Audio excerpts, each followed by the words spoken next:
کربلا کی یہ ساری داستان کو سامنے رکھ کر آپ نے جب یہ کلام لکھا، جس وقت یزید نے سارے خطوط بھیجے اور آپ نے پیشکش کی کہ میرے ہاتھ پہ بیعت کر لو، میرے خواجہ معین الدین چشتی نے وہ نقشہ بڑا کمال کا کھینچا۔ فرماتے شاہ است حسین بادشاہ است حسین،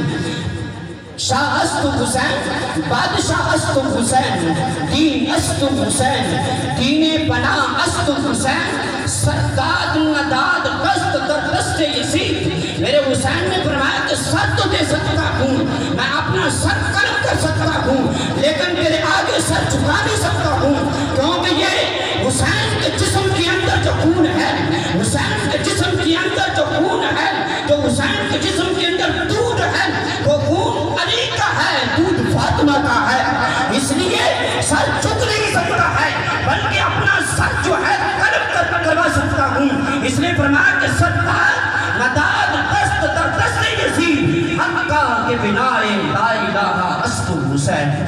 حقا کے بنائے لا الہ است حسین۔ میں اسی جملے کے ساتھ